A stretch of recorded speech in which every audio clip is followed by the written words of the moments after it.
identity. I'm ready. I mean, when I was growing up, I was introduced to nightlife at a very young age. First time I went clubbing, I was like just turned 15.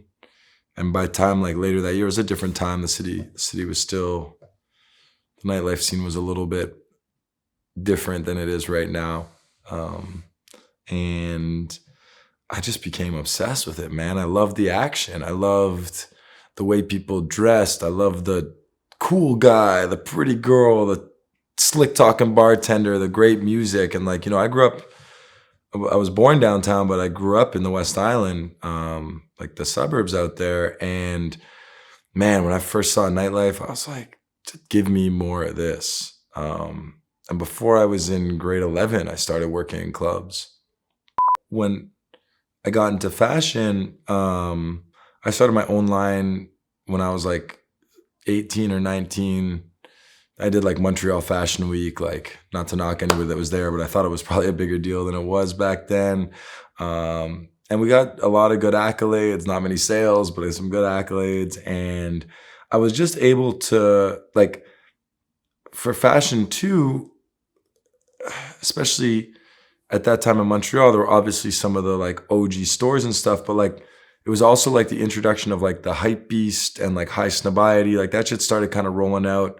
Because yeah, it's like 10 or 15 years ago now. So it was right when I was in my late teens and early 20s. And I just became obsessed with finding a way to live that and be closer to that. When I just had Sue or whatever, they used to joke, call me the executioner, because like I wanted shit to be so perfect all the time and never make mistakes. And nobody on my team could ever make mistakes. And God forbid they did, I would lose it.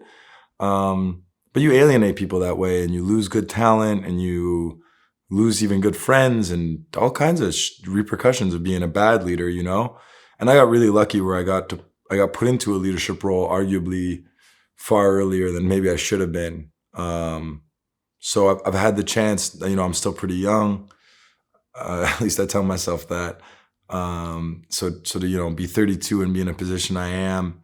I don't take it for granted, because I made a lot of those mistakes when I was younger of being a bad leader or a bad boss. We got this big venue. We were at like 2,000 tickets, but it was a 3,000 person venue. We're like, yo, we can't have this place be like, it's got to be slammed, it's got to be packed. So we go and we invest, we double down on the booking. So we invest like an extra $20K. And I can tell you when I was 23, that was a lot of fucking money. I was like every dollar I ever had. And because we had just like broken even, we're like, no, we got to knock this out. Let's invest 20. We'll sell 1,000 more tickets at like $40. We'll walk away with 20. Amazing. And then we booked this guy, sent the money, and didn't sell another ticket. And let me tell you, that party was October 31st. Waking up November 1st sucked. That was brutal. To go max out my credit cards, take out cash. Figure out how we were going to pay rent. We were living together at the time, eating fucking nothing. But, I guess you just go to work every day. So it reminds me of that like Will Smith movie, like Pursuit of Happiness. Where like, he's so down and out, but then he gets the big job. I feel like that's happened a couple times where it's like, you're so close. It's all about to unravel. The whole thing's going to be a disaster. And then, you crack the code at the last minute. I've been lucky enough to say that's happened a couple times for me. So I'm hoping I don't go through one of those experiences again. But, I think as you continue to challenge yourself more and more, hard days should be expected. What's that, like Albert Einstein quotes? If you do the same thing over and over and you expect a different result, that's like insanity. It's kind of the same thing, right? You got to remind yourself that like maybe they're not the right person to do it. Or maybe for me, maybe I'm not the right person to do it, for accountability purposes. Like it's admitting, I can try and be a CFO, but maybe I'm not. Maybe my political philosophy degree didn't necessarily train me to be a CFO or an HR department or a marketing manager, So you got to admit sometimes when you're in over your head, sometimes when you got the wits, you can handle it. But I think got to be honest at all times with yourself if you want to be a successful business person.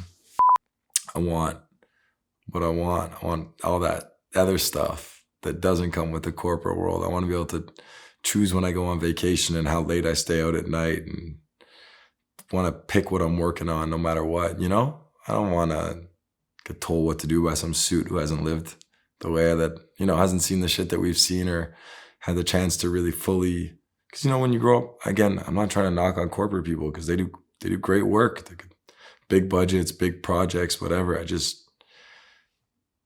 something about, you know, grinding through it and chasing the success for yourself and your crew in your own way that for me is more exciting, or it just makes me happier.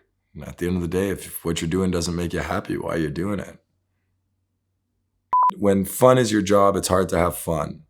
And everything kind of becomes a blurred line. You know, when we do Mural and then we got the nightclub parties after, or then we do Grand Prix and you got the brunch followed by the night, followed by the late night, or you go to Fashion Week and you're jet lagged, but you got a show at 11 and you got to throw the party until 5 in the morning. You got another show at noon, but you're all jet lagged. Like,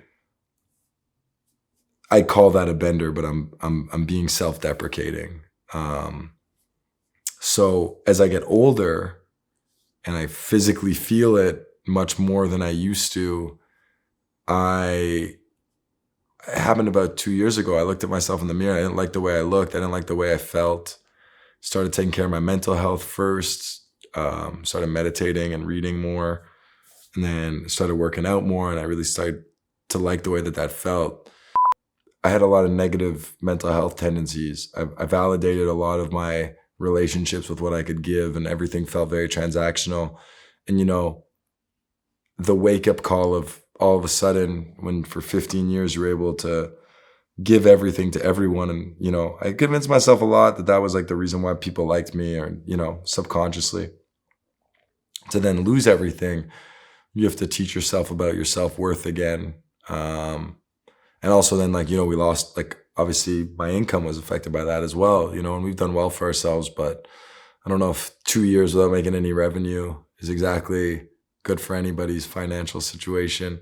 So there was just a lot, it was just a very tough time to go through. And I don't necessarily felt like I had the best support system around me at the time.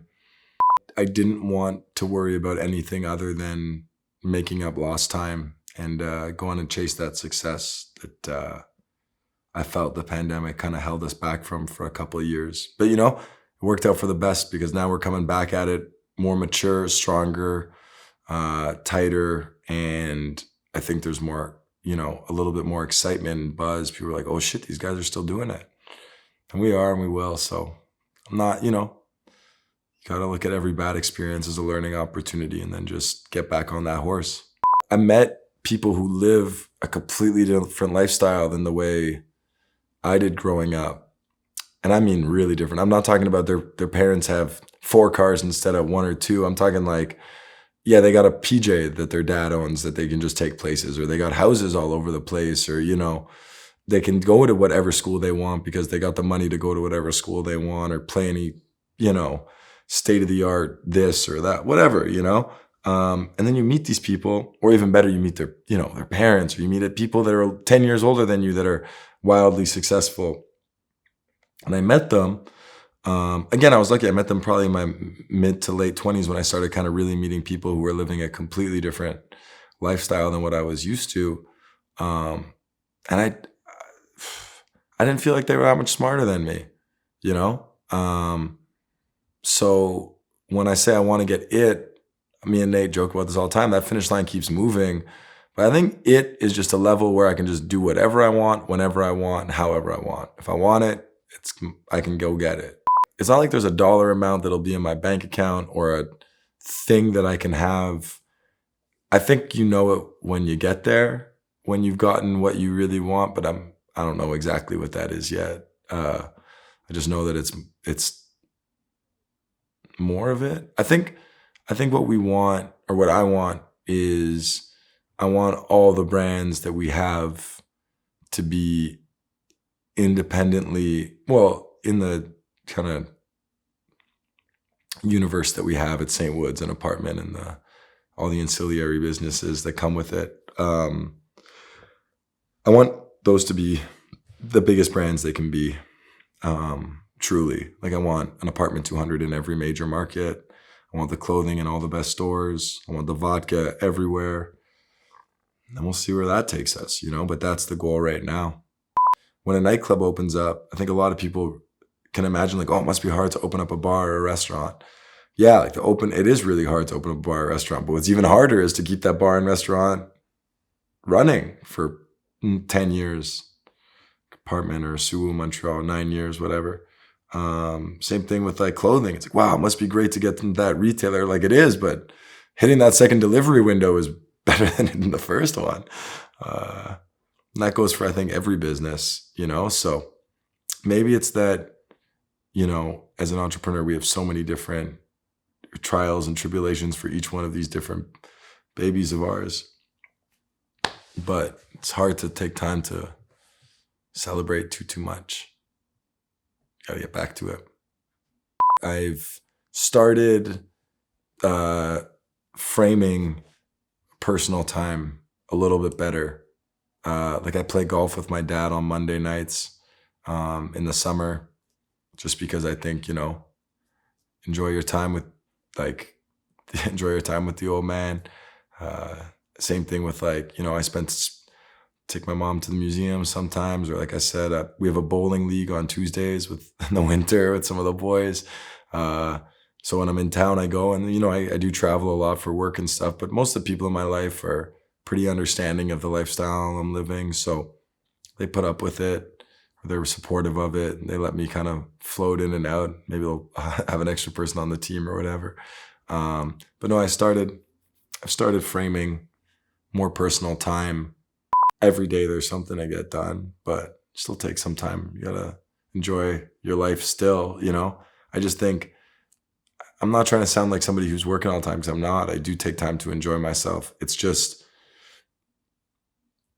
like I enjoy myself by like doing absolutely nothing on my couch, or like very like family times where like all of that other shit, like I'm surrounding myself with people who really, really don't, like they don't, but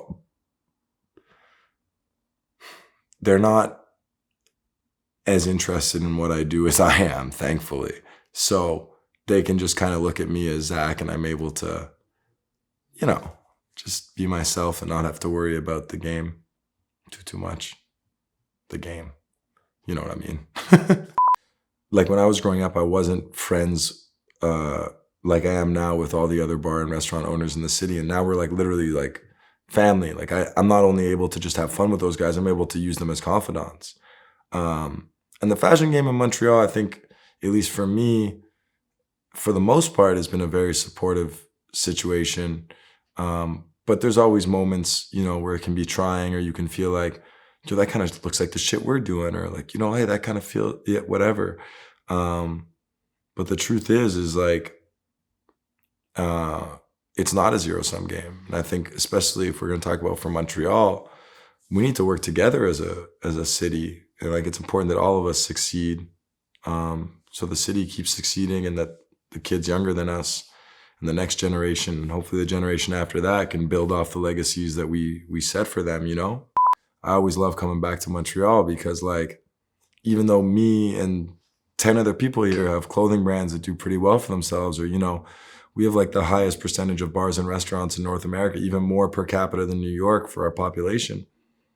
I still come back and it feels like I'm back home, People say, what's up? It's all smiles. Happy to hang out with everybody. We're all going to each other's launch parties or restaurant openings or patio launches or whatever the fuck it is, We go and support each other. And I just, I don't think people in Montreal realize how special that is, and how that's our superpower. Not to quote Kanye or anything, but that is that it's, we are in a position where we can be supportive of each other and help this city and our mutual or collective communities succeed together.